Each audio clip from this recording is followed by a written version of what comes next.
নমস্কার বন্ধুরা, শুভ সকাল। আশা করছি আপনারা ভালো আছেন, আমিও খুব ভালো আছি। আকাশ বিয়ে ব্লগে আপনাদের সবাইকে স্বাগত। দেখুন, দুদিন বৃষ্টির পর সকালে উঠে দেখছি ওয়েদারটা খুব সুন্দর, মানে মেঘের কোল দিয়ে রোদের দেখা পেয়েছি। মনটাও খুবই ভালো হয়ে গেল দেখে।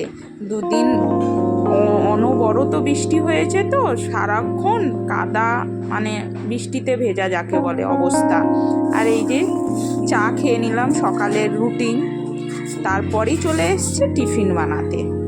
চায়ের পরে এরই মাঝখানে কিন্তু অনেক ঘরের বাসি কাজ ছিল, সেগুলো সারলাম, সেগুলো তো আর দেখাতে পারিনি। তারপরেই চলে এসেছিলাম টিফিন বানাতে। এইটা কে মানে বানাও নাকি বা কী নামে এইটা কি চেনো, আমাকে একটু প্লিজ জানিও কমেন্টে। তাহলে বা যদি রেসিপি জানতে চাও সেটাও আমি অন্য ব্লগে জানিয়ে দেবো। তারপরেই স্নান টান করে এবার রান্না করতে চলে এসেছি। রান্না কিন্তু মানে হাফ হয়েও গিয়েছে।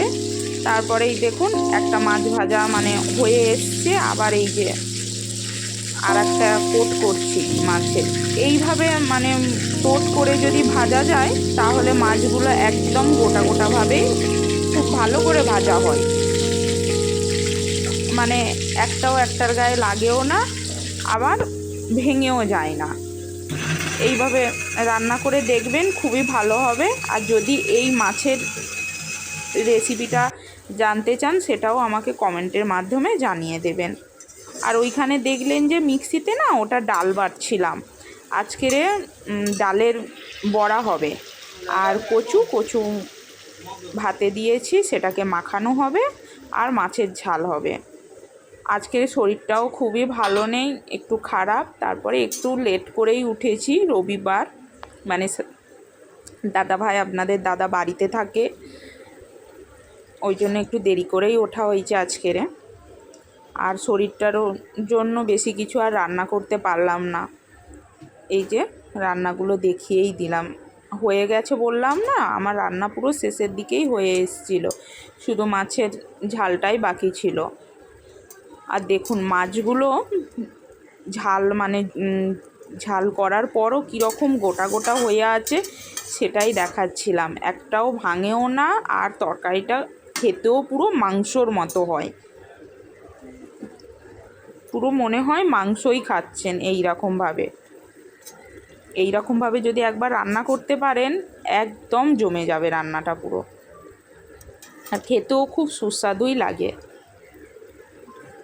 আর যদি জানতে চান, আবারও বললাম, যদি জানতে চান আমাকে একটু জানাবেন। আর এই রান্না করতে করতে দেখছি, বললাম না সকালবেলা যে রোদ কত সুন্দর, রান্না করতে করতে দেখলাম বৃষ্টি আবার মানে পড়তে শুরু হয়েছে, এবং দুদিন পরে রোদ দেখা দিয়েছে। আমি সেই ভেবে আমার বিছানা সব তুলে নিয়ে রোদ্দুরে দিয়ে দিয়েছিলাম। তারপর কি করব, রান্নাকে আবার বন্ধ রেখে দিয়ে এখানে এসছি। বিছানা সব আবার রোদে থেকে তুলে নিয়ে এসে আর এই যে করে দিলাম, কেননা ছেলেও দুপুরবেলা মানে খাওয়া দাওয়া করার পর এসে শোবে, ওই জন্য আগে বিছানাটা করে দিয়ে গেলে মনে হয় সুবিধা হয়। নইলে ও আবার এসে শুতেও পারবে না, দাঁড়িয়ে থাকবে, আমাকে সেই বেকার ডাকাডাকি করবে, আমিও কাজ করতে পারবো না। এখন সন্ধ্যাবেলা এই যে আমার বাবাই, মানে আমার ছেলের ছোটোবেলার ছবি এইগুলো, আর এইগুলো সব ওর বার্থডেতে গিফট পাওয়া। সন্ধ্যাবেলা এই ক্যামেরাটা কিন্তু আমি করছি না, এটা আপনাদের দাদাই করছে। আজকে বললাম না রবিবার, ও বাড়িতে আছে, ও পুরো ক্যামেরাটাই ও আজকের করে দিয়েছে। আর এখন সন্ধ্যাবেলা তো রবিবার, আমার ছেলেকে মানে পড়াতেও আসেনি, আর অতটা চাপও নেই, ওই জন্য। আর এই সন্ধ্যার টাইম হলে আমার, আর এই যে ভদ্রমহিলাটাকে দেখালো, ইনি হলেন আমার মা। অন্য সময় আমি পরিচয় করিয়ে দেবো। আর এই সময় আমি আমার বাড়ির লোকের সঙ্গে, মানে আমার বাপের বাড়ির লোকের সঙ্গে বসে কথোপকথন করি, মানে সারা দিনে কি হয় না হয় সেইগুলো। আমার মা থাকে, আমার দিদি থাকে, আরও সবাই থাকে, তাদের সঙ্গে ফোনে এই সময়টা আমি একটু ফ্রি হয়ে ওদের সঙ্গে কথা বলার সময় পাই। সারাদিনটা তো খুবই ব্যস্ত থাকি কাজের মধ্যে, ফোন করতে বা অতটা সময় নিয়ে কথা বলা হয় না। ওই জন্য এই টাইমটায় ওরাও ফোন করে আর আমিও ফ্রি থাকি, আমিও ভালোই ওদের সঙ্গে বসে কথাটা বলতে পারি। আর আমার ছেলের একটু হোমওয়ার্ক বাকি ছিল, ও ওর মতো ওইটা কমপ্লিট করছে।